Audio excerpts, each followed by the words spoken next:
রাস্তায় দাঁড়িয়ে বাসের জন্য অপেক্ষা করতেছি, কোনো বাসই পাচ্ছি না। আজকে কলেজে যেতেও লেট হয়ে যাবে। কি যে করি এইসব ভাবতেছি। হেঁটে যাব নাকি বাসের জন্য অপেক্ষা করব। হেঁটে গেলেও তো প্রায় 2 ঘন্টা লেগে যাবে। এইসব ভাবতেছি, এমন সময় বাসের হেল্পার ডাকতে লাগলো। কি ভাই, যাবেন না নাকি? নাকি এইখানে দাঁড়িয়ে থাকবেন? ভাই যাব, এই বলে বাসে উঠে পড়লাম। একটা সিটও খালি নাই, দাঁড়িয়ে আছি। এমন সময় এক ভাই বলতে লাগলো, ভাই বসেন এইখানে, আমি নেমে যাব এখন। আপনি নামলে এরপর বসবনে, এখন বসে থাকেন। ভাই সিট পাবেন না পরে, তাই এখন বসে পড়েন। আমি ওই যে বাস স্টপে নেমে যাব। ঠিক আছে ভাই। সিটে বসে পড়লাম।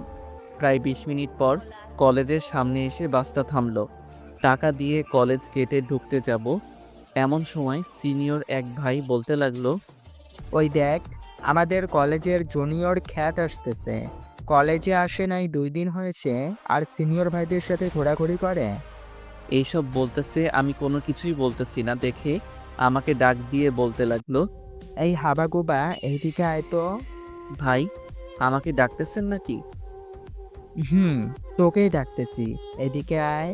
আমি তাদের কাছে যেতেই সিনিয়র এক ভাই তার প্যান্টের পকেট থেকে কি যেন একটা বের করে আমার হাতে দিয়ে বলতে লাগলো, এই হাবাগোবা, এইটা পরে আজকে তুই সারা কলেজে হাঁটবি।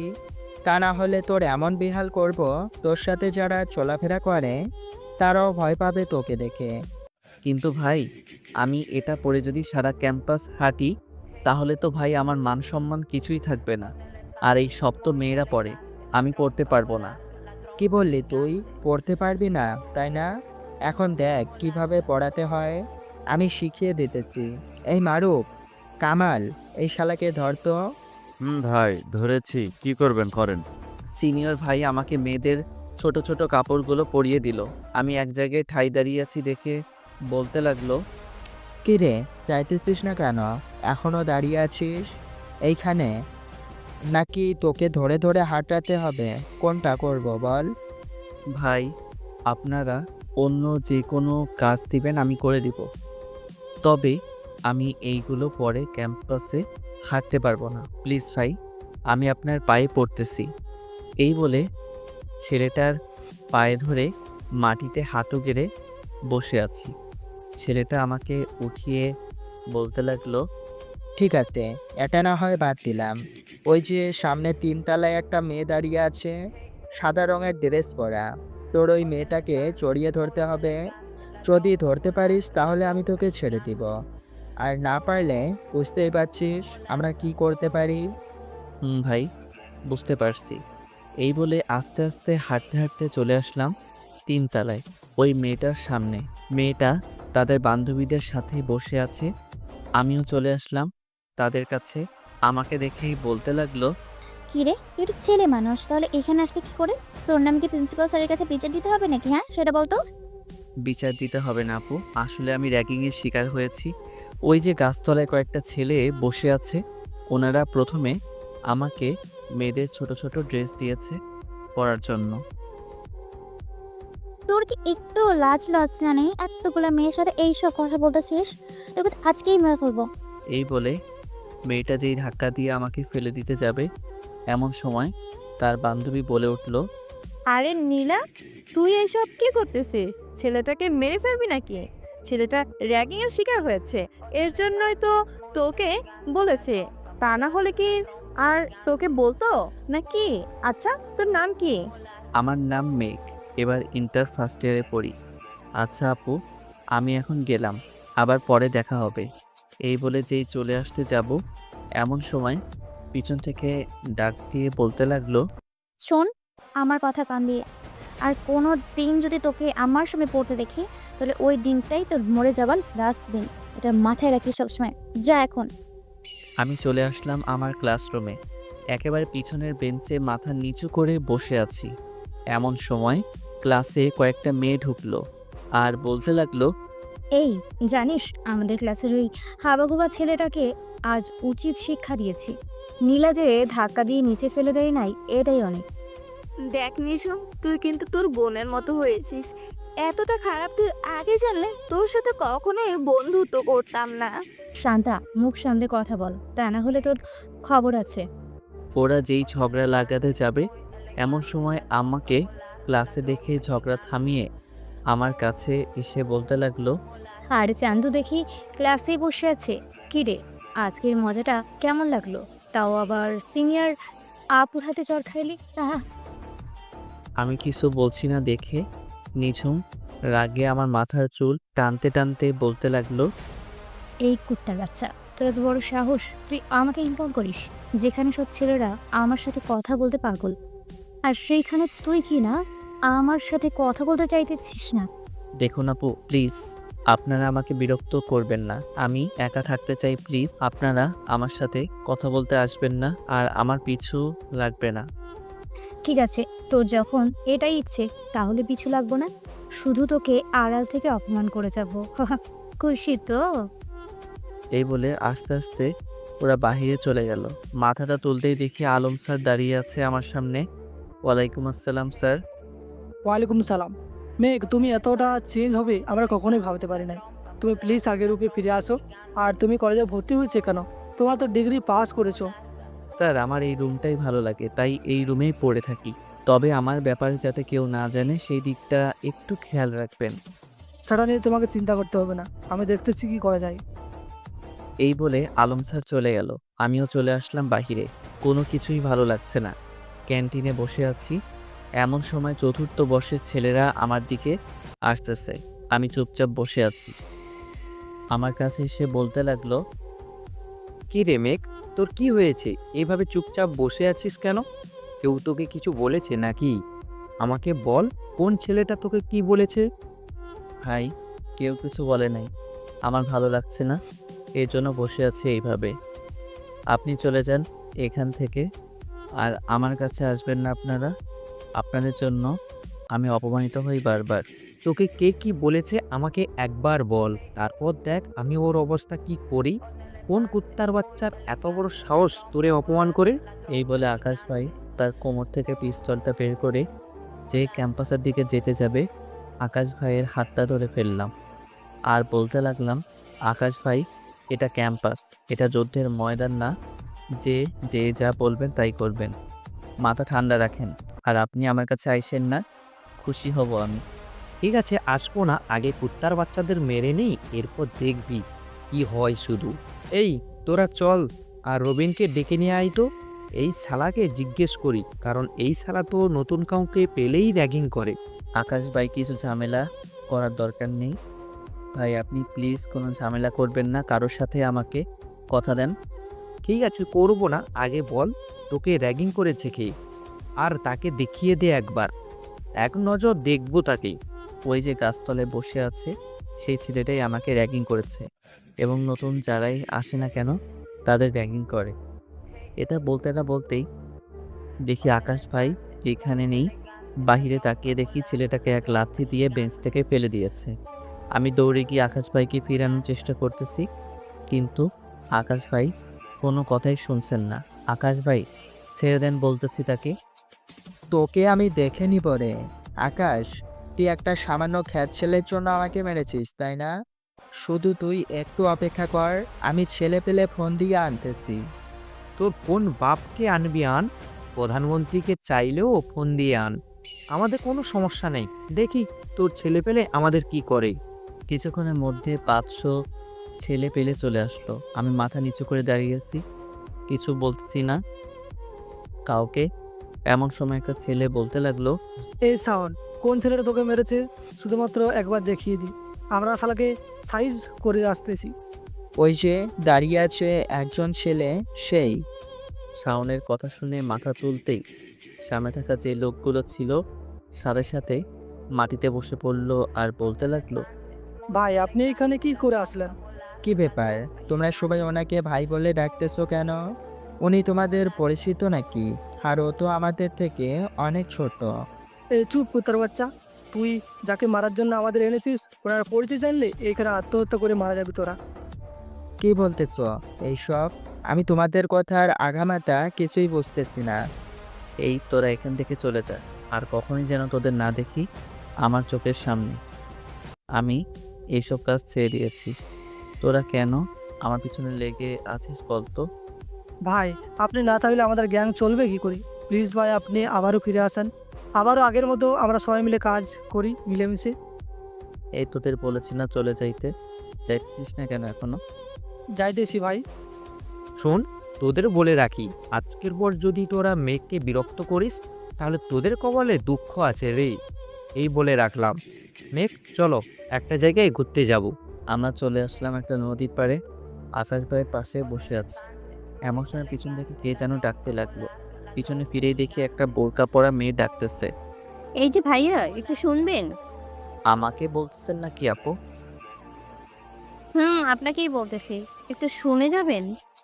আকাশ ভাইয়ের কাছ থেকে চলে আসলাম মেয়েটার কাছে। জি আপু বলেন, কি বলবেন? ভাইয়া, ওই যে কয়েকটা ছেলে দেখতেছেন না, ওই ছেলেগুলো আমাকে প্রতিদিন বিরক্ত করে মাদ্রাসা যাওয়ার সময়। এখন বাসায় যাইতেছে, এখনো বিরক্ত করতেছে। চলো আমার সাথে। এই বলে মেয়েটাকে নিয়ে চলে আসলাম ছেলেগুলোর কাছে। কি ভাই, তোমাদের পছন্দ নাকি মেয়েটাকে? ভাই, পছন্দ তো হয়েছে, তবে আপনি এইসব জিজ্ঞেস করতেছেন কেন? আপনি ওর বড় ভাই নাকি?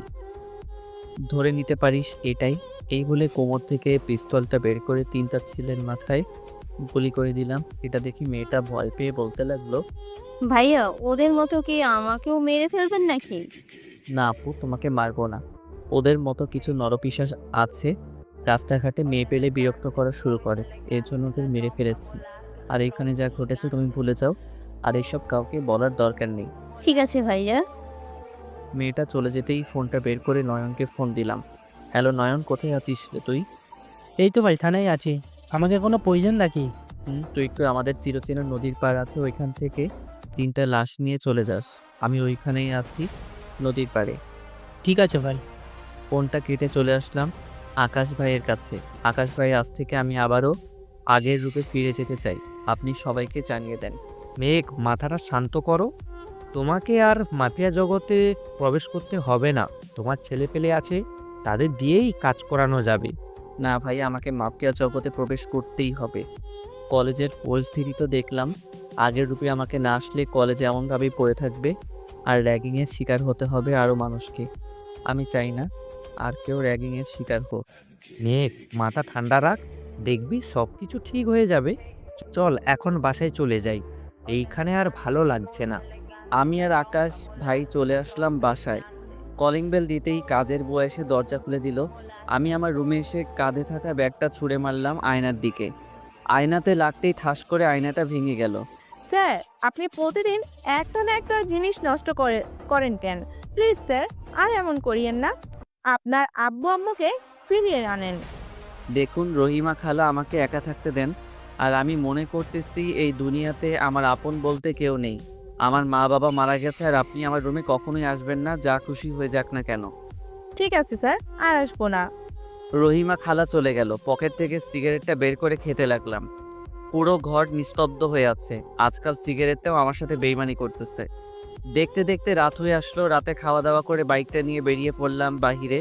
পুরো এলাকা ঘুরে ঘুরে দেখতেছি কোথায় কি হচ্ছে, কোথায় কি না হচ্ছে। হঠাৎ সামনে থাকা মানুষটাকে দেখে বাইকটা ব্রেক করলাম। সামনে তাকিয়ে দেখি আমার বন্ধু রাসেল মেয়ে পাচার করতেছে। আজকে আমার বন্ধু কিনা এমন কাজ করতে পারলো। বাইকটা রাসেলের গাড়ির সামনে দাঁড়া করাতে রাসেল বলে উঠলো, এই কে রে তুই? এইখানে এসেছিস? দেখতেছিস না আমরা কাজ করতেছি? যা ভাগ এখান থেকে। কি রে রাসেল, আমাকে ভুলে গেছিস? বাহ বন্ধু বাহ, আজকে তোর জন্য খুব মায়া হচ্ছে রে। জীবনেও ভাবতে পারি নাই যে তুইও কিনা মেয়ে পাচারের সাথে যুক্ত হয়ে যাবি। মেঘ, তুই এইখানে কি করিস? আর লন্ডন থেকে কবে এসেছিস? আমাকে তো কিছুই জানাস নাই বন্ধু। আর এইগুলো মেয়ে না তো, এইগুলো হচ্ছে মুরগির কাটান, দেখবি নাকি? হয়েছে রে, কোনটা মুরগির কার্টুন আর কোনটা মেয়ে পাচারকারীর বক্স এটা আমি ভালো করেই চিনি। তুই না বলতেছিস এটা মুরগির কার্টুন, তাহলে সামনে তাকিয়ে দেখ তো মুরগির কখনো হাত আছে কিনা, আর এটা কোন দেশের মুরগি? মেঘ, আমি তোর পায়ে পড়তেছি, প্লিজ আমাকে মাফ করে দে। তোর অগোচরে আমি অনেক কিছু করেছি, এবারের মতো আমাকে মাফ করে দে। আমি কখনোই এমন কাজ করব না। তোকে তাও আবার মাফ করব আমি, তাই না? সব থেকে বিশ্বাস করেছিলাম তোকে, তুই কিনা এসব ছি। শোন, আজ থেকে কোনো জায়গায় খারাপ কাজ করতে দিব না আমি। একাই চলবো, একাই থাকবো। এখন বল তোকে কি শাস্তি দিব? মেঘ, এইবারের মতো আমাকে মাফ করে দে। আমি না তোর ভালো বন্ধু লাগি। এখন থেকে তুই যা বলবি আমি তাই করব। তোকে যদি এখন ছেড়ে দেই তাহলে তুই আবার আমার সাথে বিশ্বাসঘাতকতা করবি না, এটার কি প্রমাণ আছে বলতো? এর চাইতে ভালো তুই মরে যা। এই বলে কোমর থেকে পিস্তলটা বের করে রাসেলকে গুলি করে মেরে ফেললাম আর তার বুক চিরে লিখে দিলাম মেয়ে পাচারকারী। রাসেলকে গুলি করতেই তার লোকেরা ভয় পেয়ে পালিয়ে গেল। সবগুলো মেয়ের জ্ঞান ফিরিয়ে বলতে লাগলাম, সবাই সবার বাসায় চলে যাও, এই নাও এখানে টাকা আছে, যা কিছু লাগে আমাকে ফোন দিবে এই নাম্বারে। কিন্তু ভাইয়া, আমরা এখান থেকে কিভাবে যাব? আমরা তো কোনো কিছুই চিনি না, যাব কি করে বাসায়? আচ্ছা তোমরা এখানে দাঁড়াও, আমি তোমাদের জন্য গাড়ির ব্যবস্থা করে দিতেছি। এই বলে চলে আসলাম বাস কাউন্টারে। ভাই আপনাদের কাছে 3টা বাস হবে সব জায়গায় যাওয়ার জন্য? বাস তো হবে, তবে সব জায়গায় যাওয়ার জন্য অনেক টাকা লাগবে ভাই। 12 লক্ষ টাকা দিলে আমরা 3টা বাস দিব আপনাকে। আর কোথায় থেকে যাবেন? সামনে 3 রাস্তার মোড়ে থেকে যাব। এই নেন, এখানে 2,50,000 টাকা আছে। আমার লোকদের ঠিক মতো বাসায় পৌঁছে দিবেন। সামনে 3 রাস্তার মোড়ে আসেন গাড়ি নিয়ে, আমি আমার লোক বের করতেছি। ঠিক আছে ভাই, আপনি যান, 10 মিনিটের মধ্যে 3টা বাস ওখানে চলে যাবে। আমি চলে আসলাম মেয়েগুলোর কাছে, সবাইকে সবকিছু বলে দিলাম। কিছুক্ষণের মধ্যে 3টা বাস চলে গেল। আমিও চলে আসলাম বাসায়। দরজা খুলে ভিতরে ঢুকতে যাব এমন সময় দরজার বাহিরে কি যেন দেখে আবার বাহিরে চলে আসলাম। এসে দেখি বড় একটা বক্স রাখা আছে। বক্সটা নিয়ে আমার রুমে চলে আসলাম। আস্তে আস্তে বক্সটা খুলতেই বেরিয়ে আসলো আমার সেই আগের সকল জিনিসপত্র, যেগুলো দিয়ে আমি মানুষ খুন করতাম। কিন্তু এইগুলো দিয়ে গেছে কে, এটাই তো বুঝে উঠতে পারছি না। এমন সময় একটা চিরকুট চোখে পড়ল।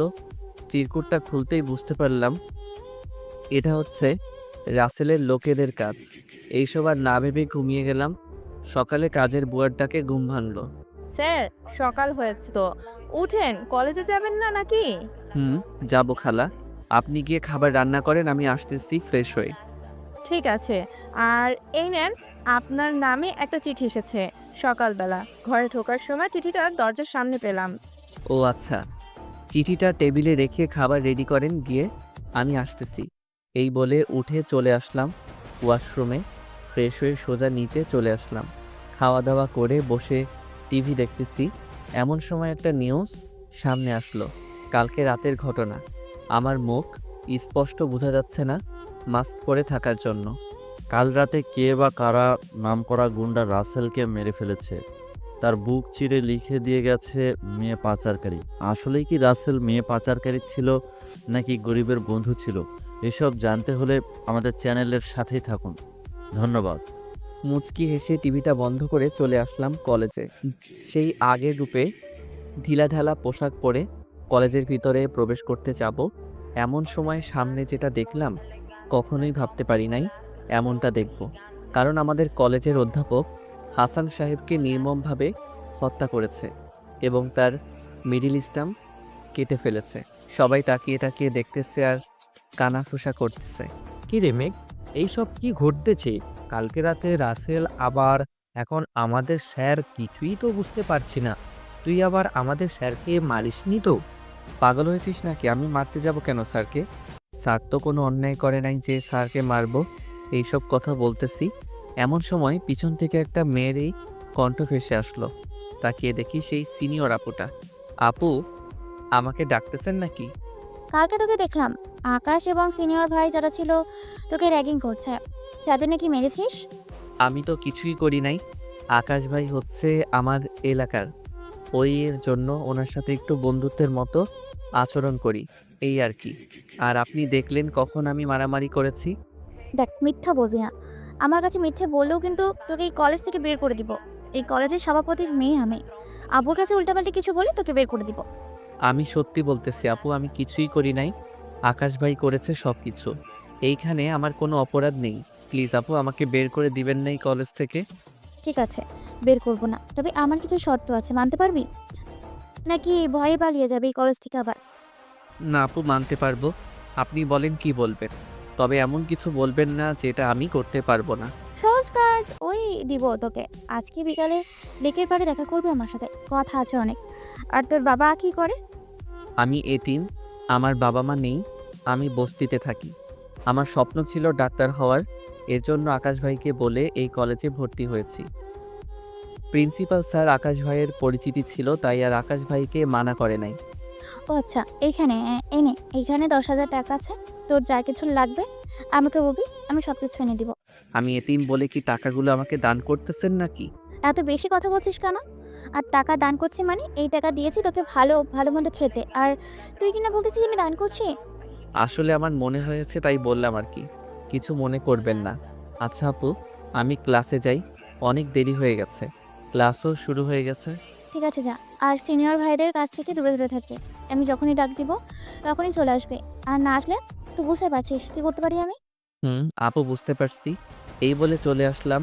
ক্লাসে এসে দেখি কয়েকটা ছেলে মেয়ে বসে আমার নামে কি যেন বলতেছে। আমাকে দেখে একটা মেয়ে আমার কাছে এসে বলতে লাগলো, এই ছেলে, নীলা আপুর সাথে তোর কিসের সম্পর্ক? সত্যি করে বলতো। নীলা আপু তো কখনোই কাউকে টাকা দেয় না, এমনকি তার বান্ধবীদেরও কিছু খাওয়ায় না, আর তোকে এতগুলা টাকা দিয়ে দিল ভাবতেই পারছি না। এটা আমি কি করে বলবো নীলা আপু আমাকে এতগুলো টাকা দিয়েছে কেন? আপনি নীলা আপুকে জিজ্ঞেস করেন গিয়ে। এই বলে চলে আসলাম আমার টেবিলে। পাশে তাকিয়ে দেখি একটা ছেলে বসে আছে মাথা নিচু করে। আমার হাতটা বাড়িয়ে দিলাম তার কাছে। এই ইয়াং ম্যান, আমি মেঘ। ছেলেটা আমার দিকে তাকাতেই তো অবাক, কিরে তুই এইখানে? ভাই, আপনাকে আমার খুব দরকার। এখন আপনি প্লিজ আমার সাথে চলেন। ওইদিকে আমাদের দেশের অবস্থা খুব খারাপ। ওই দেখ তোরা দুই ক্ষেত একসাথে বসেছে। বাহ, তোদের খুব সুন্দর মানেছে রে। এই, তোরা এই দুটা ছবি তুলে সোশ্যাল মিডিয়ায় ছেড়ে দে, আর ক্যাপশনে লিখে দিবি যে আমাদের ক্লাসের খ্যাত। মেয়েটার কথা শুনে এবার মাথাটা গরম হয়ে গেল। বেঞ্চ থেকে উঠে মেয়েটার কাছে গিয়ে ঠাস ঠাস করে 2টা চড় মেরে দিলাম। আমার এমন কাণ্ড দেখে ক্লাসের সবাই অবাক। এই কুত্তার বাচ্চা, তুই আমার গালে চড় মেরেছিস, এর শাস্তি তো তোকে পেতেই হবে। তুই শুধু এইখানে দাঁড়া, আমি এক্ষুনি আব্বুকে ফোন দিতেছি।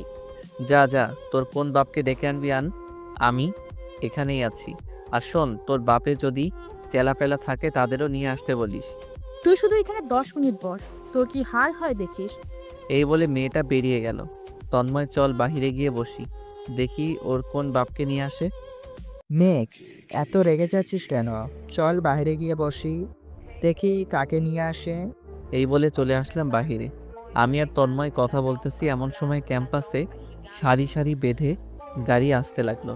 কিছুক্ষণ পর একটা গাড়ি এসে আমার সামনে থামলো। গাড়ির ভিতর থেকে ওই মেয়েটার সাথে তার বাবাও নামলো গাড়ির ভিতর থেকে। তাকপিয়া, তোকে কোন ছেলেটা মেরেছে শুধু একবার দেখিয়ে দে, ওর কি হাল করি শুধু দেখবি তুই দাঁড়িয়ে দাঁড়িয়ে। এই যে আব্বু, এই ছেলেটা আমাকে মেরেছে, ওর এমন হাল করবে যাতে কোনো দিন হাঁটতে না পারে। তাসফিয়ার বাবা আমার কাছে এসে শার্টের কলারটা ধরে বলতে লাগলো, এই কুত্তার বাচ্চা, তোর এত বড় সাহস, তুই আমার মেয়েকে মারিস? এই তোরা কোথায় আছিস রে? এইদিকে আয়। এই কুত্তার বাচ্চাকে এমনভাবে মারবি যাতে 1 মাস হাসপাতালে ভর্তি থাকে। নিলয় চৌধুরী একবার উপরের দিকে তাকিয়ে দেখেন তো কে আসতেছে। এটা বলতেই সবাই উপরের দিকে তাকিয়ে দেখতে পেল ঢাকা শহরের বিখ্যাত মাফিয়া কিং JK গ্যাংয়ের ডান হাত আর বাম হাত হেলিকপ্টার দিয়ে আসতেছে। হেলিকপ্টার নিচে নামতেই রাজ আর সাগর আমার কাছে চলে আসলো। সাগর আর রাজকে দেখে নিলয় চৌধুরী আমার শার্টের কলার ছেড়ে দিয়ে বলল, রাজ ভাই, আপনারা এইখানে হঠাৎ কি হয়েছে যে এইখানে আসতে হয়েছে? আর কোনো সমস্যা থাকলে আমাকে বলতে পারেন, আমি নিজেই চলে যেতাম। আপনি কার শার্টের কলার ধরেছেন জানেন? ওনার আসল পরিচয় জানলে আপনি এইখানে হিসু করে দিবেন। তাড়াতাড়ি ওনার পা ধরে মাপ চান। রাজ ভাই, এই ছেলেটা আমার মেয়েকে চড় মেরেছে, এর জন্য ওর বিচার করতে এসেছি। প্লিজ ভাই, আপনি সরে যান, আগে ওর বিচারটা করি। আপনি যদি ভাইয়ের শরীরে হাত দিয়েছে, এখনও ও কিছু করে নাই, আপনার সাথে কপালের ভাগ্য। তাড়াতাড়ি মাপ চান ওনার কাছে। আর তাসপিয়া, তোমাকে সাবধান করে দিলাম, এখন থেকে ওনার কিছু লাগবে না। আব্বু, তুমি এখনো কিছু করতেছো না কেন এই ছেলেটার? আমার তো আর তর্স হইতেছে না, তুমি না পারলে সামনে থেকে সরো। ওনার আসল পরিচয় তুই কি জানিস নাকি, যে ওনাকে মারবি? আর মারলে তুই এইখান থেকে বেঁচে ফিরবি না?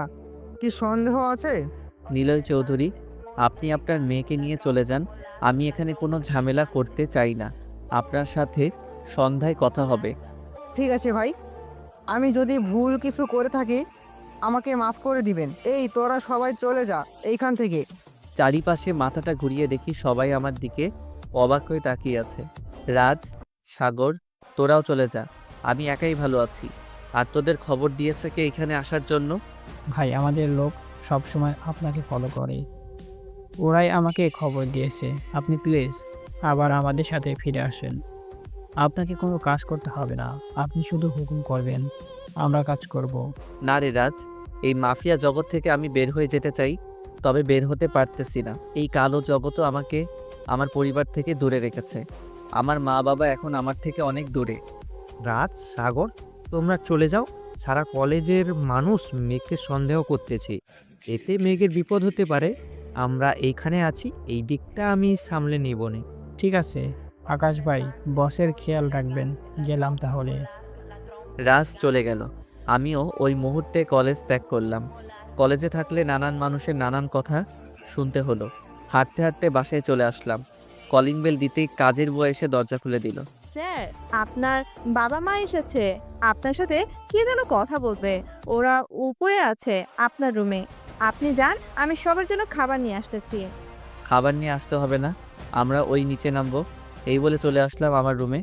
ভিতরে ঢুকতেই হাসান মাহবুব, মানে আমার বাবা, বলতে লাগলো, তুই কি চাস বলতো? আমাদের মান সম্মান ধুলোয় মিশিয়ে দিয়েছিস, আরও কিছু করতে চাস নাকি? দেখেন হাসান সাহেব, আমি আপনাকে চিনি না, আপনি আমাকে চিনেন না, ব্যাস, আর কোনো কথা নেই। এইখানে আর আপনাকে কে কি বলেছে শুনি? যে যে বলুক, আমি তাকে পাত্তা দিই না। তবে তাকে একটা কথা বলে রাখতেছি, তুই প্লিজ এইসব বাজে কাজ ছেড়ে দে। তুই যেইভাবে চলাচল করতে চাইবি করতে পারিস, আমরা কিছুই বলবো না। ওইদিকে তাকিয়ে দেখেন তো চিনতে পারেন কি না মেয়েটাকে। এটা তো আপনারই মেয়ে ছিল তাই না? তাকে যে নিঃসঙ্গভাবে হত্যা করেছে সেটার কি রায় পেয়েছেন আপনি? আর আশা করি সকালে খবর পেয়েছেন রাসেল মারা গেছে, তাকে আমি মেরেছি। এই দেখেন সে কি কাজ করতো। দেখ বাবা, তোর বোন মারা গেছে, আমরা আর চাই না তোকে হারাতে। প্লিজ বাবা, তুই এইসব ছেড়ে দে, যা হওয়ার হয়ে গেছে। তুই আমার অফিস দেখাশোনা কর। সত্যি হাসান মাহবুব, আমি পারবো না। যতদিন আমার বোনের মৃত্যুর প্রতিশোধ আমি না নিতে পারতেছি ততদিন আমি এই সব কাজ করেই যাব। তাহলে শুনে রাখ, তোর বোনকে মেরেছে কে? তোর বোনকে মেরেছে আমার বন্ধু জাফর ইকবাল। ওই দিন আমি অফিসের কাজ শেষ করতে পারি নাই, তাই জাফরকে বলেছিলাম যে পিঙ্কিকে বাসায় দিয়ে আসতে, কিন্তু সে তোর বোনকে। এই বলে আব্বু কান্না করে দিল। আব্বু কান্না করো না, জাফরকে আমি নিজ হাতে হত্যা করব, দেখে নিও। আমি জাফরকে খুঁজে বের করব, যেখানেই থাকুক না কেন ওইখান থেকে টেনে হেঁচড়ে বের করে আনবো। আর আজ থেকে তোমরা চাইলে এই বাসায় থাকতে পারো। ঠিক আছে নেক। আর এই নে, জাফরের কিছু ইনফরমেশন আমি পেয়েছি, যা আমেরিকায় এত তার ব্যবসা নিয়ে বসেছে, আর এটা ওর ছবি।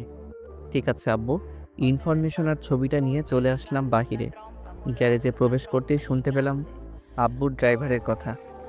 বস, হাসান মাহমুদ তার ছেলের বাড়িতে আছে, তার ছেলেও সাথে আছে। আমাদের ছেলে পেলে নিয়ে এসে ওদের মেরে ফেলবো নাকি? ড্রাইভারের কথা শোনা যাচ্ছে, কিন্তু ওই পাশ থেকে কি বলতেছে কিছুই শুনতে পাচ্ছি না। আমি না শোনার ভান করে গান গাওয়ার অ্যাক্টিং করে গ্যারেজের ভিতরে ঢুকতেই ড্রাইভার তার ফোনটা কেটে প্যাকেট ভরে নিল। ড্রাইভার চলেন, আমার সাথে একটা কাজ আছে। স্যার কি এই বাসায় থাকবেন নাকি আজ থেকে? না আব্বু, চলে যাবে সন্ধ্যায়। আমার বাইকে তেল নেই, তাই আপনাকে নিয়ে যেতে বলেছে, সামনে কাচি ভাইয়ের বিরিয়ানির রেস্টুরেন্টে।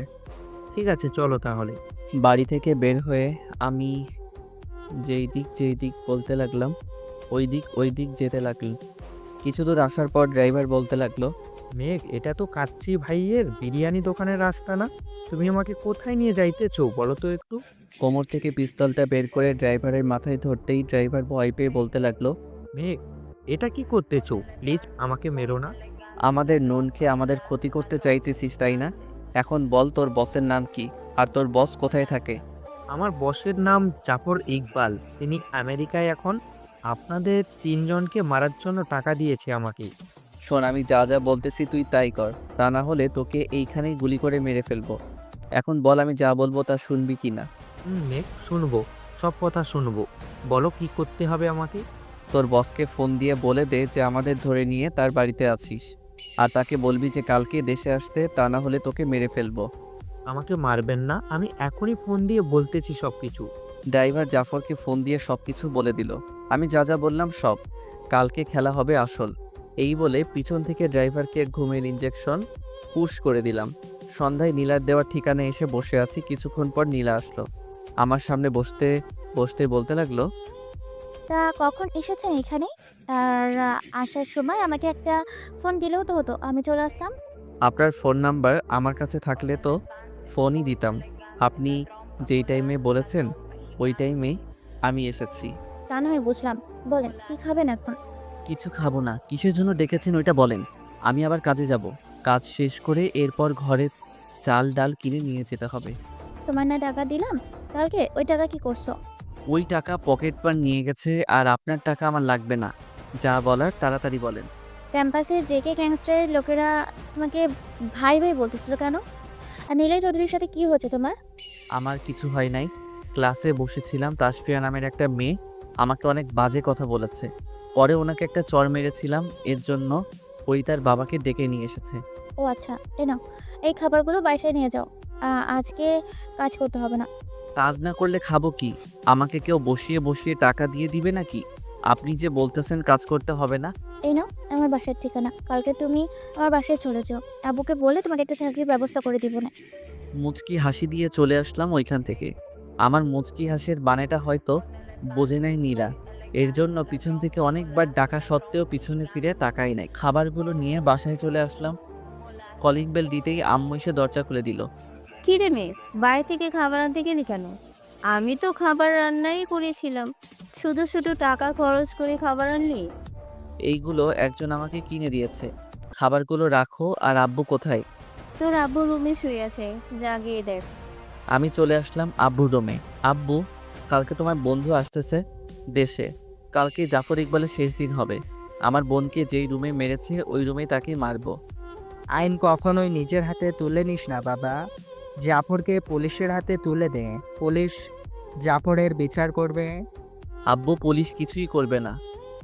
এখন সকল পুলিশ ঘুষখোর হয়ে গেছে। টাকা পেলেই জাফরকে ছেড়ে দিবে। এর চাইতে আমি ওই তাকে মেরে ফেলবো। কিন্তু জাফরের সাথে তো লোক থাকতে, তুই একা কি করে পারবি? তাদের সাথে বলতো। ওইটা তোমাকে চিন্তা করতে হবে না, আমি সকল ব্যবস্থা করেই রেখেছি। এই বলে চলে আসলাম আমার রুমে। ফ্রেশ হয়ে ফোন দিলাম রাজকে। হ্যালো রাজ, কোথায় আছিস রে তোরা? এই তো ভাই, আপনার বাসার কিছুটা দূরে আছি। কেন ভাই? এখনই আমার বাসায় চলে আয়, কাজ আছে একটা। কালকে জাফর আসতেছে, তুই বাসায় আয়, এরপর সব কিছু প্ল্যান করব। ঠিক আছে ভাই, আমি এক্ষুনি আসতেছি। কিছুক্ষণ পর রাজ আসতেই তার সাথে প্ল্যান করতে লাগলাম কিভাবে কি করতে হবে। দেখতে দেখতে সকাল হয়ে আসলো। খাওয়া দাওয়া করে চলে আসলাম জাফরের বাসায়। আব্বু, এইখানে বসো, আমি খোঁজ নিয়ে আসতেছি। জাফর কোথায় আছে? খুঁজে নিতে হবে না ভাই, জাফর চলে এসেছে। আপনি বসেন এইখানে, আমি আপনাদের হালকাভাবে বেঁধে দিই যাতে বুঝতে পারে জাফর আপনাদের হাত বাঁধা আছে। ঠিক আছে, বেঁধে দে। রাজ হাত বেঁধে চলে গেল নিচে। কিছুক্ষণ পর জাফর আসলো, আমাদের দিকে তাকিয়ে অট্টহাসি আসতে লাগলো। কিরে হাসান, আজকে দেখি তোরা আমার হাতে মরার জন্য আগে থেকেই প্রস্তুত হয়ে আছিস। আর মেঘ, তুই না একজন মাফিয়া কিং, তাহলে তুই এইভাবে বসে আছিস কেন? মার আমাকে। আরে বেটা, মাত্র ওই তো এসেছিস, চেয়ারে বস, তোর সাথে হিসাব নিকাশ করি, এরপর না হয় কে কাকে মারে দেখিস। তাই নাকি? আচ্ছা শোন, আমি বলি, তোর বোনকে আমি নিজের হাতে মেরেছি। ওই দিন তোর বাবা কিছুই করতে পারে নাই, কারণ তোর বাবা অজ্ঞান ছিল। পরেরটুকু আমি বলি, আমার বোনকে মারার পর তুই তাকে 10 টুকরো করে 10 জায়গায় ফেলে দিয়ে এই দেশ থেকে পালিয়ে গেছিস, তাই না? আর সত্যি কথাটা হচ্ছে, তোকে এই দেশে এনেছি তোকে মারার জন্য।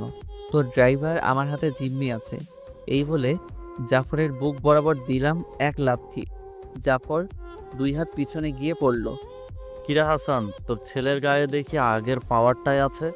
আজকে দেখিয়ে দে তোর পাওয়ার, হয়তো কিছুক্ষণের পর তুই বেঁচেও নাও থাকতে পারিস। জাফরের কথা শুনে মাথায় রক্ত উঠে গেল। চেয়ার থেকে উঠে জাফরের বুকে দিলাম আরেকটা লাথি। লাথিটা এত জোরেই লেগেছে তাই জাফরের মুখ দিয়ে রক্ত বেরোচ্ছে। কিরে, তুই না আমাকে মারবি? চল, আজকে তোকেই মারবো। তুই আমার বোনকে যেই রুমে মেরেছিস ওই রুমেই তোকে মারবো। এই বলে টানতে টানতে জাফরকে নিয়ে চলে আসলাম সেই চিরচেনা ঘরের ভিতরে। মেঘ, আমাকে ছেড়ে দে প্লিজ। আমি তোর কোনো ক্ষতি করব না, প্লিজ মেঘ, আমাকে ছেড়ে দে। ছেড়ে দিতে পারি একটা শর্তে, যদি মানতে পারিস তাহলে তোকে এখনই ছেড়ে দিব। পারবি তো শর্তটা মানতে? কি শর্ত বল, আমি মানবো। আমার বোনকে ফিরিয়ে এনে দে, তাহলে আমি তোকে ছেড়ে দিব। এই বলে রান্দাটা নিয়ে দিলাম জাফরের এক হাতে কোপ। সাথে সাথে নিথর দেহ থেকে হাতটা আলাদা হয়ে গেল। প্লিজ, আমি তোর পায়ে পড়তেছি, প্লিজ ছেড়ে দে আমাকে, প্লিজ ছেড়ে দে। হাসান বন্ধু, প্লিজ তোর ছেলেকে মানা কর আমাকে না মারার জন্য। মেঘ তোর বোনকে যত টুকরো করেছে এর চাইতে 2 গুণ বেশি টুকরো করবেই বলে দিলাম। চল রোকেয়া, আমরা নিচে যাই। চলো। জাফর শুধু চিৎকার করতেছে আর এই দিক ওই দিক ছুটতেছে, কিন্তু কিছুই হচ্ছে না। ল্যাপটপটা নিয়ে জাফরের অ্যাকাউন্ট থেকে সকল টাকা আমার অ্যাকাউন্টে ট্রান্সফার করে নিলাম। কিরে জাফর, এবার বল, তোর কি কাটবো, বন্ধু নাকি পা? প্লিজ মেঘ, আমাকে আর মারিস না, আমি হয়তো এখনই মরে যাব। প্লিজ মেঘ, প্লিজ। না, বোনকে যে মেরেছিলি ওইটা মনে আছে নাকি? আরে তোরও তো একটা মেয়ে ছিল, তার সাথে যদি কেউ এমন করতো তাহলে তুই কি করতি? ঠিক আমার মতোই করতে পারতি। এবার আমিও তোর সাথে এমনটা করব যেটা কোনোদিন কেউ কাউকে করে নাই। এই বলে জাফরের 2 পা কেটে ফেলে দিলাম। এখন শুধু জাফরের নিথর বডিটা পড়ে আছে। আস্তে আস্তে জাফরের পুরো বডিটাকে 20 টুকরো করে ব্যাগের ভিতরে ভরে রেখে চলে আসলাম নিচে। এই নেন ভাই, পোশাকগুলো পাল্টে ফেলেন, অনেক রক্ত লেগে আছে পোশাকে। আর পুলিশ এসেছিল, টাকা দিয়ে দিয়েছি। ভালো করেছিস। আর শোন, কাল থেকে আবারও মাঠে নামবো আমি। কাল সকাল সকাল আমার বাসার ছাদের উপরে হেলিকপ্টার নিয়ে চলে আসবি। কলেজে যাব। ঠিক আছে ভাই, আমাদেরকে ঠিক 8টায় আপনার বাসে পাবেন। আর এই শালাকে কোথায় নিয়ে ফেলে আসবো? কোথায় আবার ফেলে আসবি? রাত হলে রাজারবাগ পুলিশ লাইনের পাশে সবগুলো অঙ্ক রশ্মি দিয়ে টাঙিয়ে আসবি, আর লিখে দিবি যে ধর্ষণ করার প্রতিশোধ। ঠিক আছে ভাই, চলেন এখন আপনাদের দিয়ে আসি বাসায়। আর কালকে একটা মিটিং আছে প্রধানমন্ত্রীর সাথে। প্রধানমন্ত্রীর ছেলে কয়েকদিন ধরে দেখা যাইতেছে মেয়ে পাচারের কাজ ধরেছে। আপনি একটু কথা বলে নিন প্রধানমন্ত্রীর সাথে, কখন আবার আমাদের হাতে মারা যায় ঠিক নেই। ওই শালাকে ধরে নিয়ে আয় আমাদের ডেলায়, বাকিটা আমি দেখে নিতেছি। প্রধানমন্ত্রী আসলেও তার ছেলেকে ছেড়ে দিব না। এই বলে আম্মু আব্বুকে নিয়ে চলে আসলাম বাসায়। রাতে খাওয়া দাওয়া করে শুয়ে আসছি, এমন সময় ফোনটা বেজে উঠলো। তাকিয়ে রেখে অচেনা নাম্বার রিসিভ করতেই ওই পাশ থেকে বলতে লাগলো, মেঘ, আমাকে মাফ করে দিও, আমি তোমার সাথে খুব অন্যায় করে ফেলেছি। আমি না জেনে সব কিছু না শুনে তোমার শার্টের কলার ধরেছি। আপনাদের মতো কিছু মানুষ সমাজে থাকলে এমনই হবে, চিন্তা করবেন না। আপনি এবং আপনার মেয়েকে দুইটাকেই দেখে নিব। কাল থেকে আবারও আমার সেই আগের রূপ ফিরে পাবেন। এই বলে ফোনটা রেখে ঘুমিয়ে গেলাম। সকালে ঘুম ভাঙতে দেখি রাজ আমার ঘরের দরজার সামনে দাঁড়িয়ে আছে। কিরে, ঘরে আয়, বাইরে দাঁড়িয়ে আছিস কেন? ভাই আপনি ফ্রেশ হয়ে আসেন, তাড়াতাড়ি কলেজে যেতে হবে। ওইখানে নাকি একটা অনুষ্ঠান আছে, প্রধানমন্ত্রীও উপস্থিত থাকবে। শুনেছি আজকে ওইখানে নাকি প্রধানমন্ত্রীর উপর হামলা হবে। প্রধানমন্ত্রীর উপর হামলা হবে তাতে আমার কি? অনেক বাঁচিয়েছি, এর বিনিময়ে আমি কিছুই পাই নাই। ওর জন্য আমার বাবা আমার কাছ থেকে 5টি বোতল দূরে ছিল। ভাই এসব বাদ দেন, উনি তো আমাদের দেশের প্রধানমন্ত্রী, ওনার সুরক্ষার দায়িত্ব তো আমাদের, তাই না? এখন আমরা যদি কিছু না করি এবং সেফটি না দিই তাহলে কি করে হবে? দেশ চালান তো তিনিই। ঠিক আছে, তুই নিচে গিয়ে খাবার টেবিলে বস, আমি এখনই আসতেছি রেডি হয়ে। আর আমাদের সিক্রেট কমান্ডারগুলোকে পাঠিয়ে দে কলেজে। বল ছদ্মবেশে থাকার জন্য চারিপাশ দিয়ে। বিপদ হলেই আমাদের সংকোচ দিতে বলিস। সবাইকে সব দিকে পাঠিয়ে দিয়েছি। কলেজের ভিতর 25 জন, কলেজের বাইরে 25 জন, মোট 50 জন লাগিয়ে দিয়েছি। আপনি আসেন, আমি নিচে যাইতেছি। রাজ চলে গেল নিচে, আমিও ফ্রেশ হয়ে নিচে চলে আসলাম। এসে দেখি সবাই বসে খাবার খাচ্ছে। আমিও তাদের সাথে খাবার খেয়ে হেলিকপ্টারটা নিয়ে সোজা চলে আসলাম কলেজে। হেলিকপ্টার দেখে সবাই ভাবতে লাগলো প্রধানমন্ত্রী মনে হয় এসেছে, কিন্তু সবাইকে অবাক করে দিয়ে আমি হেলিকপ্টার থেকে নামলাম। আমাকে দেখে তাসফিয়া কিছুটা অবাক হয়ে তার বান্ধবীকে বলতে লাগলো, এই বান্ধবী, দেখ তো, এটা আমাদের ক্লাসের ওই ছেলেটা না যাকে আমি অপমান করতাম? সে আজকে হেলিকপ্টার দিয়ে এসেছে। ওর আসল পরিচয় কি রে? কান পেতে শোন, মাইক দিয়ে কি বলতেছিস স্টেজ থেকে? আমাদের মাঝে উপস্থিত হয়েছে এখনই জেকে গ্যাংয়ের লিডার মিস্টার মেঘ চৌধুরী। আমি স্টেজে উঠতেই প্রিন্সিপাল স্যার আমাকে বরণ করে বলতে লাগলো, মেঘ, তুমি আজকে আসল রূপে এসেছো। এর কারণ তো বুঝলাম না। আজকে এইখানে কোনো কিছু হতে চলেছে নাকি? হতে পারে, তবে সঠিকটা বলতে পারবো না। এই বলে স্টেজে চেয়ারে বসে পড়লাম। হঠাৎ কিছু একটা শব্দ আসতে লাগলো কানে। চেয়ারের নিচে কিছুই পেলাম না, মনে হচ্ছে স্টেজের নিচে কিছু রাখা আছে। এই রাজু, একটু শুনে যা তো। ভাই বলেন, কিছু সমস্যা হচ্ছে নাকি ওইখানে? স্টেজের নিচে কিছু একটা আছে, দেখ তো কি আছে এমন। আর ঘড়ির কাঁটার মতো শব্দ করতেছে। ভাই আমি দেখতেছি, আপনি বসে থাকেন এইখানে। আমি বসে রইলাম, এমন সময় রাজ ইশারা দিয়ে বলতে লাগলো, ভাই নিচে বম ফিট করা আছে, আপনি এক্ষুনি স্টেজ থেকে নেমে পড়েন, আর মাত্র 2 মিনিট আছে। প্রিন্সিপাল স্যারের হাত থেকে মাইকটা নিয়ে বলতে লাগলাম সবাইকে উদ্দেশ্য করে, সবাই কলেজ থেকে বেরিয়ে যান, আর মাত্র 2 মিনিটে রয়েছে স্টেজের নিচে বোম ফিট করা আছে। আমার কথা শুনতেই সবাই দৌড়াদৌড়ি করে কলেজ থেকে বেরোতে লাগলো। 2 মিনিট পর ঠাস ঠাস করে বোমটা ফাটতে স্টেজে যা ছিল সব উড়ে ছিটকে পড়তে লাগলো। ভাই আপনি বুঝলেন কি করে যে এটা স্টেজের নিচে বোম রাখা আছে? চেয়ারে বসতেই ঘড়ির কাঁটার মতো টিং টিং শব্দ হচ্ছিল, পড়তেই বুঝতে পেরেছি যে বোম রাখা আছে। রাজের সাথে কথা বলতেছি, এমন সময় কারোর সাথে ধাক্কা লেগে নিচে পড়ে গেলাম। পিছনে ফিরতেই দেখি আফ্রিকার মাফিয়া কিং দৌড়ে পালিয়ে যাইতেছে। রাজ, ওই শালাকে ধর তাড়াতাড়ি। এটা বলতে রাজ দৌড়ে গিয়ে আফ্রিকার মাফিয়া কিংকে পিছন দিক থেকে লাথি মারে নিচে ফেলে দিল। ভাই আমাকে ছেড়ে দেন প্লিজ, ভাই আমাকে ছেড়ে দেন। কুত্তার বাচ্চা, আমাকে মারার প্ল্যান করেছিলি তাই না? এখন তোকে বাঁচাবে কে? এই বলে কোমর থেকে পিস্তলটা বের করে সবার সামনে আফ্রিকার মাফিয়া কিংকে গুলি করে মেরে ফেললাম। ভাই আপনার এইখানে থাকা এখন সেফ না, আপনি চলেন, আমরা সাথে আপনাকে বাসায় দিয়ে আসি। আর তোরা এই দিকটা খেয়াল রাখিস, আমি তাড়াতাড়ি চলে আসবো। ঠিক আছে রাজ ভাই, আপনি যান, আমরা এই দিকটা সামলে নিতেছি। সাগর ভাই আপনি একটু শুনে যান, আপনার সাথে কথা আছে আমাদের। রাজ, তুই যা, ভাইকে বাসায় দিয়ে আয়, আমি এদিকটা সামলে নিতেছি। আমার বাসায় যাওয়ার প্রয়োজন নেই, আগে তোরা দেখ কোনো এক লোক মারা গেছে কিনা, আর কলেজের সবাই সেফ আছে তো নাকি। ভাই আপনি গাড়িতে গিয়ে বসেন, আমি সব দেখতেছি, আপনার কোনো চিন্তা করতে হবে না। সাগর তুই ভাইকে গাড়িতে নিয়ে যা, আর গাড়ি লক করে রাখ, যাতে ভাই গাড়ি থেকে বের না হতে পারে। দেখ রাজ, আমি যখন একবার বলেছি আমার কোনো কিছু লাগবে না, ব্যাস, আর কোনো কথা শুনতে চাই না। তুই শুধু গিয়ে দেখ ভিতরে কারো কোনো ক্ষতি হয়েছে কিনা। এটা বলতেই হঠাৎ একটা গুলি এসে আমার ডান হাতে লাগলো। সামনে তাকিয়ে দেখি আমার ওই লোক ছাদের উপর দাঁড়িয়ে আমাকে গুলি করার চেষ্টা করতেছে, কিন্তু পারছে না। সাগর তুই ভাইকে এক্ষুনি হাসপাতালে নিয়ে যা, এর হাত থেকে রক্ত বের হচ্ছে, আমি ওই শালাকে দেখতেছি।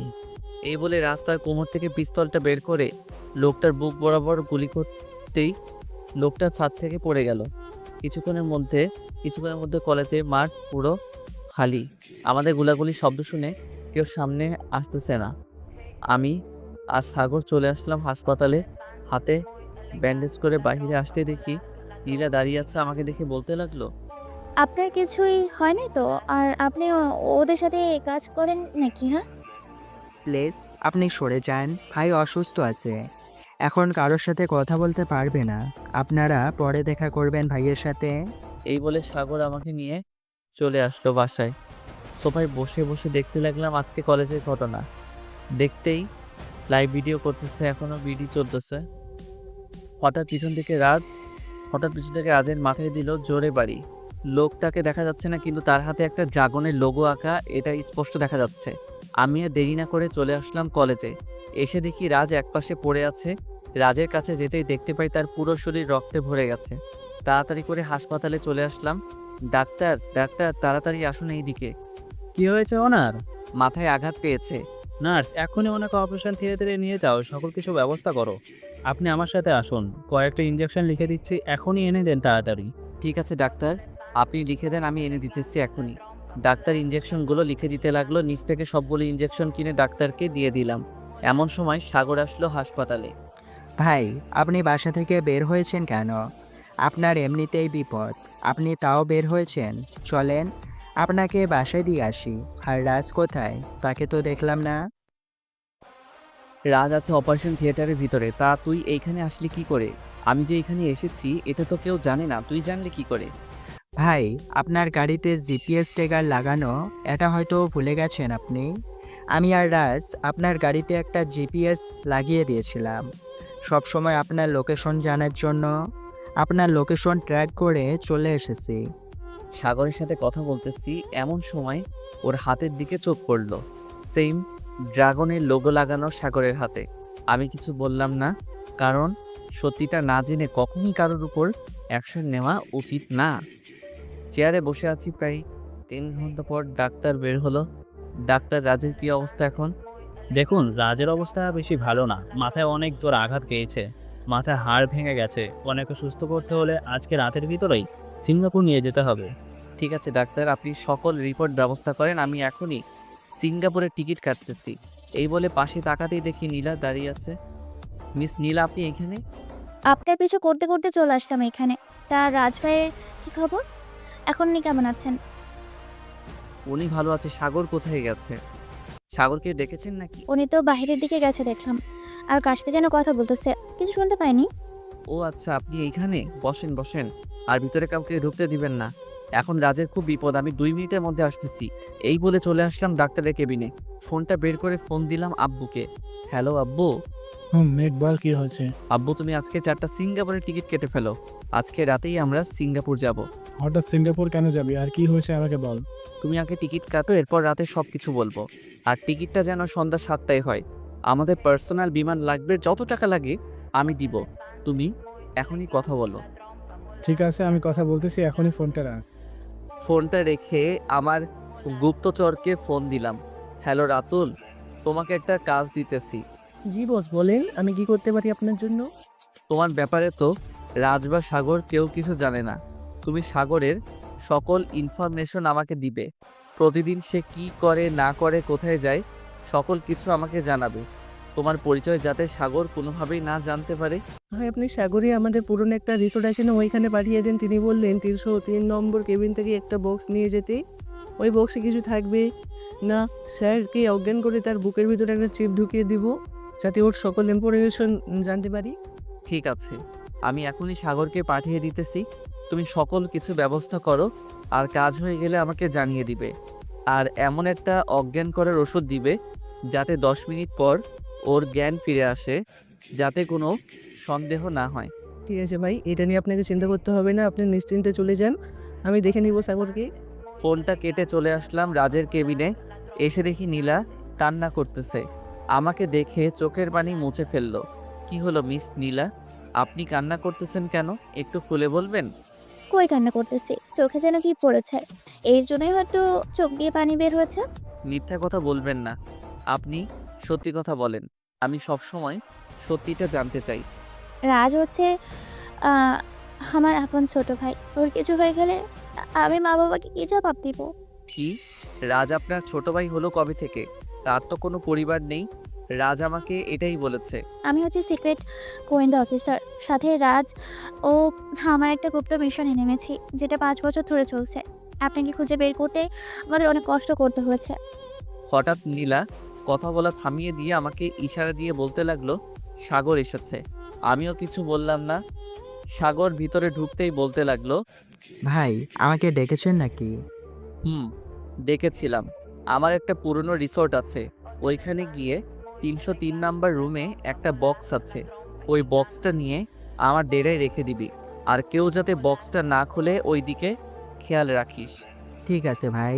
আর আপনি কি রাজকে নিয়ে সিঙ্গাপুরে যাবেন? আজকেই যাব।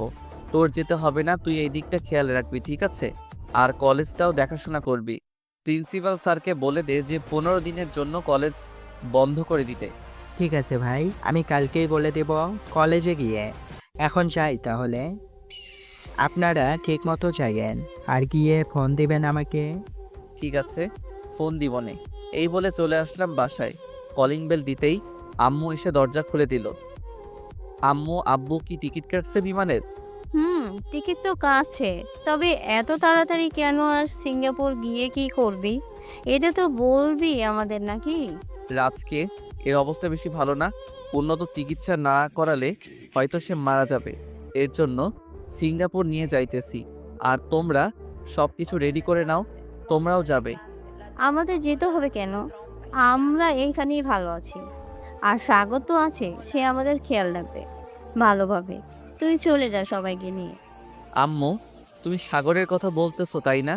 সাগর ওই রাজের এমন অবস্থা করেছে, তবে এখন কোনো কিছু বলতে পারছি না। রাজ সুস্থ হলে এরপর বলতে পারবো কে মেরেছে রাজকে। ঠিক আছে, তাহলে আমরাও রেডি হয়ে যাই। তোর আব্বু রুমেই আছে, কিছুক্ষণ আগেই অনলাইনে 5টা টিকিট কেটেছে সবার জন্য। ভালো করেছে। তাহলে বলো, রেডি হয়ে যাইতে আমি যাওয়ার সময় তোমাদেরও সাথে করে নিয়ে যাব। তোমরা রেডি হয়ে নাও, আমি ফ্রেশ হয়ে আসতেছি। ঠিক আছে, আয় তাহলে, আমরা রেডি হইতেছি। আমি চলে আসলাম আমার রুমে। ফ্রেশ হয়ে এসে খাওয়া দাওয়া করে আম্মু আব্বুকে নিয়ে সোজা হাসপাতালে চলে আসলাম। কয়েকজন নার্সকে দিয়ে চলে আসলাম নিচে। রাজকে গাড়িতে উঠিয়ে সবাই বসে পড়লাম। 20 মিনিটের মধ্যে চলে আসলাম বিমানবন্দরে। এসে দেখি আমাদের জন্য সকল কিছু ব্যবস্থা করে রেখেছে। আমরা প্লেনে উঠতেই প্লেন চলতে লাগলো। নীলা, তুমি তো ওইখানেই ছিলে, তুমি দেখো নাই রাজকে মেরেছে কে? আমি তো দেখেছি। আমার কথা কি আপনি বিশ্বাস করবেন নাকি জানি না। রাজ ভাইকে মেরেছে সাগর। তার মানে আমি যেটা ভেবেছিলাম ওইটাই হয়েছে। ঠিক আছে, তা না হয় ঠিক আছে, আপনি আবার কোথায় যাবেন? আমি দেখতেছি। আর শোনো, তোমাদের এখানে রেখে যাব। রাজকে সুস্থ করে এরপর বাসায় নিয়ে আসবে, ঠিক আছে? আমি আবার বাংলাদেশে চলে আসব, কাজ আছে একটা। কথা বলতে বলতে সিঙ্গাপুর চলে আসলাম। এয়ারপোর্টের কাজ শেষ করে সিঙ্গাপুরে বড় হাসপাতালে রাজকে ভর্তি করিয়ে দিলাম। আব্বু, আমাদের তো এখানে চাচা থাকে, তোমরা না হয় চাচার বাসায় চলে যাও। আর চাচার কয়েকজন বডিগার্ড এইখানে না হয় পাঠিয়ে দিতে বইল। না, আমরা এইখানেই থাকবো। তোর চাচাকে ফোন দিয়ে বলে দিব, ওরা এসে দেখে যাবে আমাদের। আর সকল কিছু তো এইখানে আছেই, খাওয়া দাওয়াও কম নেই এইখানে। আচ্ছা, তাহলে তোমরা থাকো, আমি ডাক্তারের সাথে কথা বলে আসি। এই বলে চলে আসলাম ডাক্তারের কেবিনে। ডাক্তার রোগীকে তো দেখলেন, এখন ওর কি অবস্থা বলতে পারবেন? এইখানে সুস্থ হবে না কি? ওইখানে সুস্থ হবে, তবে হাসপাতালে বেশি দিন রাখা হবে না। ছোট্ট একটা অপারেশন করে দিব, ওনাকে বাসায় নিয়ে চলে যাবেন। 1 মাস বেড রেস্টে থাকলে সব ঠিক হয়ে যাবে। ঠিক আছে ডাক্তার, আর কবে অপারেশন করাবেন আমাকে বলে দিয়েন, আমি টাকা জমা করে দিয়ে যাব। আর না হয় একজনের কাছে দিয়ে যাব, সে জমা করে দিবে। ঠিক আছে, আমরা আপনাকে আজকে রাতেই জানিয়ে দেব। আর ওনার সাথে বেশি কথা বলবেন না এখন, কিছু একটা পরিবর্তন আসতেছে এবং পাওয়ারে ওষুধ দেওয়া হচ্ছে, তো এর জন্য বেশি কথা বললে এতে রিয়াকশন হতে পারে। আচ্ছা ডাক্তার, বেশি কথা বলবো না। আমি চলে আসলাম রাজের কেবিনে। এসে দেখি সবাই বসে আছে। রাজের কাছে যেতেই রাজ বলতে লাগলো, ভাই আমাকে কোথায় নিয়ে এসেছেন? আমার এইখানে ভালো লাগছে না, প্লিজ আমাকে বাসায় নিয়ে চলেন। এইখানে থাকতে হবে তোমাকে 1 মাস। তার আগে এটা বলো, আকাশ কি তোমার মাথায় বাড়ি দিয়েছিল নাকি অন্য কেউ দিয়েছিল? আকাশ দিয়েছিল, কিন্তু ও এমন করেছে কেন আমি বুঝতে পারলাম না। আমার আশেপাশে তো তেমন কেউ ছিল না যে ভাববো তাকে বাড়ি দিতে গিয়ে আমাকে বাড়ি মেরেছে। হয়েছে, আর বলতে হবে না। তুমি এখন চুপ করে ঘুমাও, তোমার এখন রেস্টের প্রয়োজন। এখন রেস্ট না করলে তোমার চলবে না। এই বলে বাহিরে চলে আসলাম। ফোনটা বের করে আমার গুপ্তচর রাতুলকে ফোন দিলাম। হ্যালো রাতুল, কাজ হয়েছে নাকি? জি বস, কাজ হয়েছে। এখন আপনি নিজেই শুনতে পারবেন সে কার সাথে কথা বলে এবং কোথায় যায়, সকল কিছু আপনি আপনার ফোন দিয়ে দেখতে পারবেন। ধন্যবাদ তোমাকে। আর তবুও তুমি ওর দিকে খেয়াল রাখবে। আমি আসতেছি 2 দিন পর, এসে ওর বিচার করব। এখন রাখছি তাহলে। ঠিক আছে ভাই। ফোনটা রেখে দিলাম। দেখতে দেখতে রাত হয়ে আসলো। খাওয়া দাওয়া করে বসে আছি, এমন সময় কেবিনে ডাক্তার প্রবেশ করলো। মেঘ, আপনার সাথে কিছু কথা আছে, আপনি আসেন আমার কেবিনে। ওকে ডাক্তার, আমি আসতেছি, আপনি যান। ডাক্তার চলে যেতেই কিছুক্ষণ পর আমিও চলে আসলাম ডাক্তারের কেবিনে। জি ডাক্তার, কি বলবেন বলেন এখন। ওনার অপারেশনটা আমরা ভোরবেলা করতে চেয়েছি, যাতে দুপুরের পর আপনারা ওনাকে নিয়ে যেতে পারেন। যেটা আপনাদের কাছে ভালো হবে ওইটাই করেন। আমি তো আর জোর করতে পারবো না যে 2 দিন পর করেন অপারেশনটা। 2 দিন পর করলে আমাদের কাছে যে ভালো ডাক্তারটা আছে উনি চলে যাবে কালকে দুপুরের দিকে। এর জন্য আমরা ভোরবেলা অপারেশনটা করতে চাইতেছি। ঠিক আছে, করেন তাহলে। আর কোনো কিছু প্রয়োজন হলে আমার নাম্বার তো আছে আপনার কাছে, শুধু একটা ফোন দিয়ে বলবেন আমি চলে আসবো এইখানে। আমি রাজের কেবিনে চলে আসলাম। কেবিনটা ভিআইপি, সকল কিছুই আছে। বিছানায় শুয়ে শুয়ে ফোন টিপতেছি, কখন যে ঘুমিয়ে গেছি খেয়ালই নেই। ভোরবেলা ডাক্তারের ডাকে ঘুম ভাঙলো। উঠে রাজকে হালকা পাতলা নাস্তা করিয়ে দিলাম, কারণ অপারেশন কতক্ষণ হবে তার ঠিক নেই। দেখতে দেখতে 10টা বেজে গেল। অপারেশন শেষ হতেই ডাক্তার বেরিয়ে আসলো। ডাক্তার, রাজের কি অবস্থা এখন? আল্লাহর রহমতে এখন ভালো আছে। তোমরা চাইলে তাকে আজকে বিকেলে নিয়ে যেতে পারবে, তবে 15 দিন পর একবার চেক আপ করাতে হবে, তখন আনতে হবে রাজকে। ঠিক আছে ডাক্তার। দেখতে দেখতে সন্ধ্যা হয়ে আসলো। রাজকে নিয়ে চলে আসলাম চাচার বাসায়।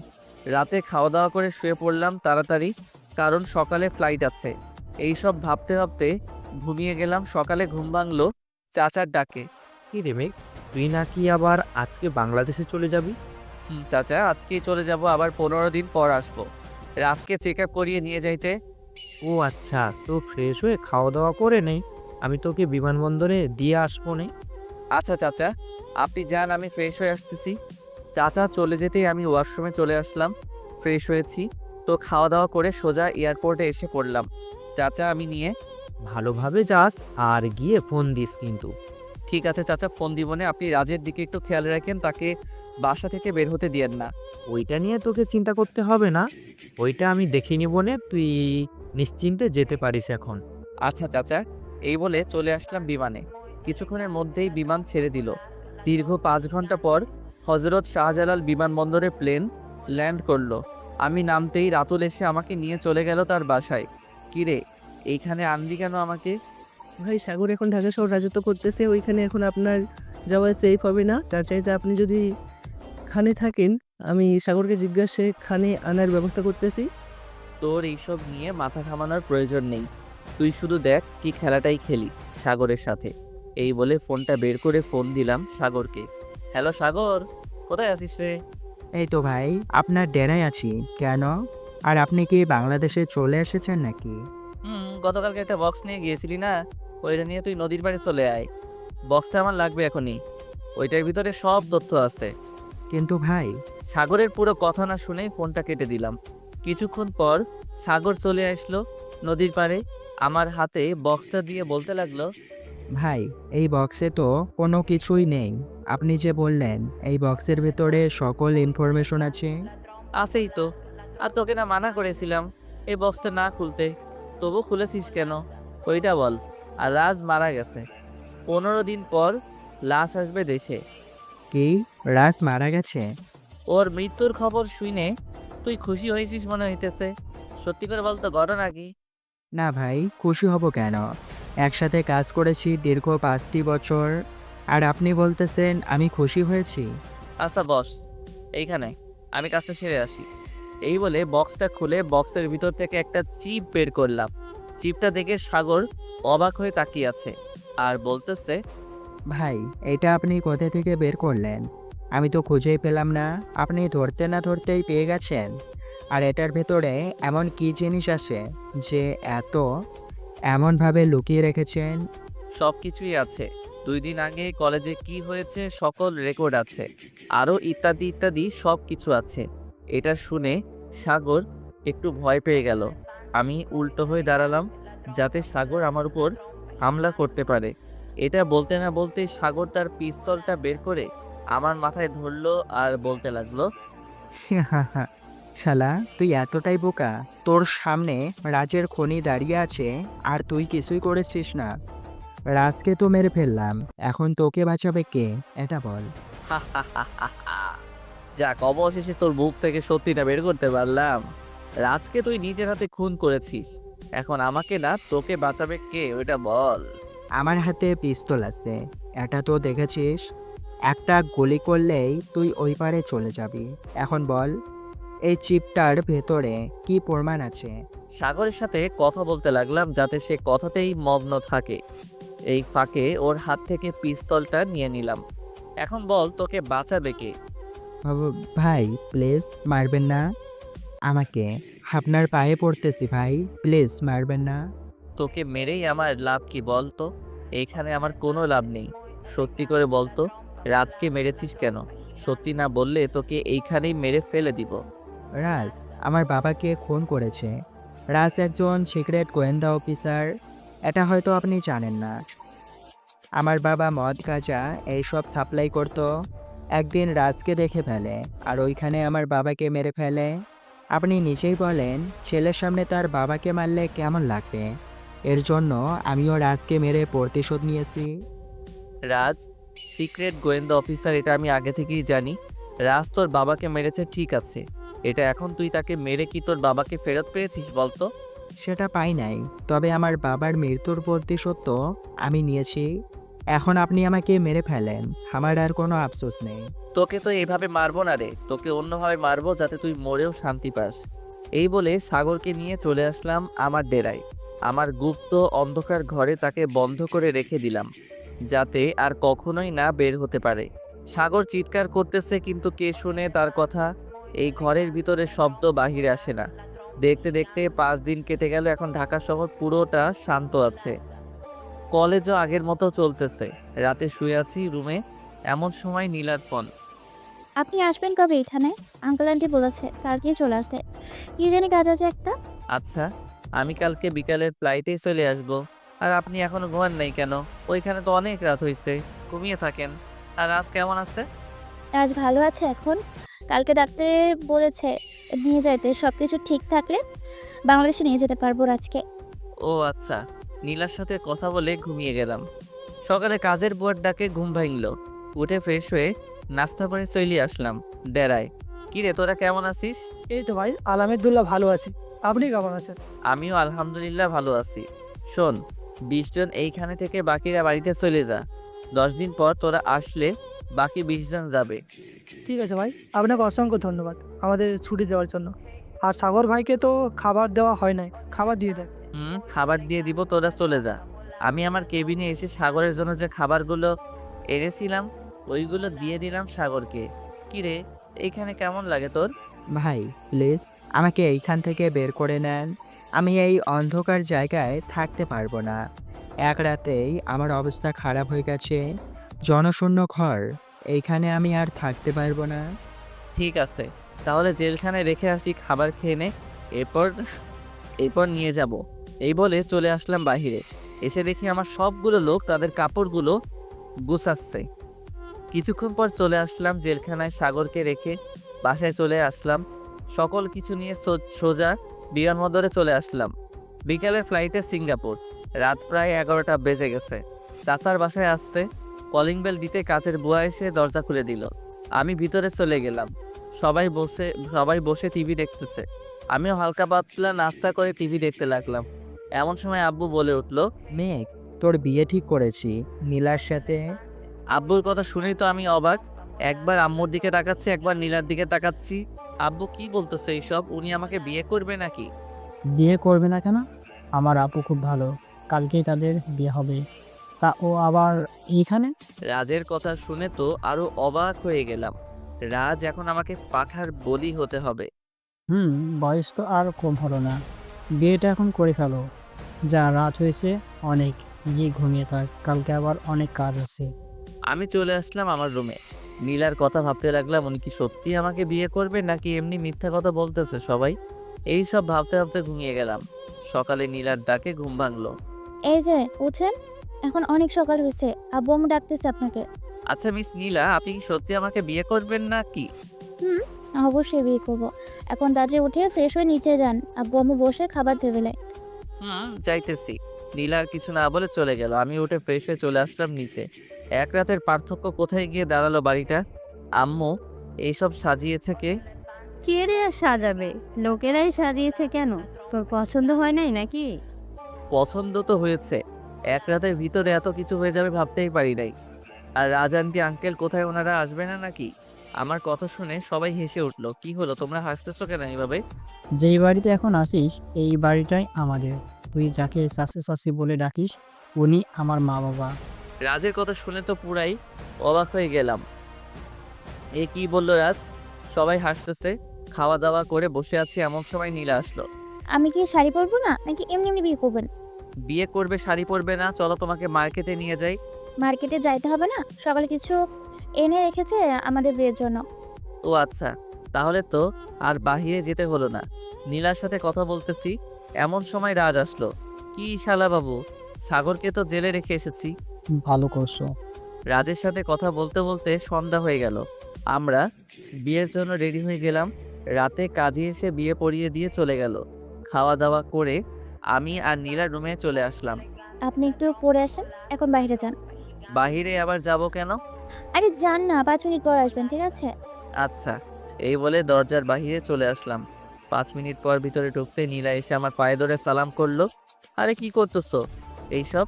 তোমার স্থান আমার পায়ে না, আমার বুকে। এই বলে নীলাকে জড়িয়ে ধরলাম। কিছুক্ষণ পর নীলাকে ছেড়ে দিয়ে বলতে লাগলাম, চলো 2 রাকাত নফল নামাজ পড়ে আমাদের নতুন জীবন শুরু করি। চলো। নীলাকে নিয়ে 2 রাকাত নফল নামাজ পড়ে ফেললাম। নীলা উঠে খাটে চলে গেল। আমি জায়নামাজ 2টা ভাঁজ করে রেখে চলে আসলাম নীলার কাছে। নীলা, এ নাও তোমার পাওনা টাকা। এইগুলো আমার লাগবে না, আপনি সারা জীবন আমার পাশে থাকলেই চলবে। আমি তো থাকবোই সারা জীবন তোমার পাশে। এই বলে নীলা ঠোঁটে ঠোঁট বসিয়ে কিস করতে লাগলাম। আস্তে আস্তে নীলা শাড়ি খুলে নিচে ফেলে দিলাম। এই যে পাঠক পাঠিকারা, আপনাদের কি একটু লজ্জা করে না? আপনারা আরো শুনতে চাইতেছেন? এখন ভাগেন সবাই, আমরা বাসর করব। আর আজকের গল্পটা এই পর্যন্ত।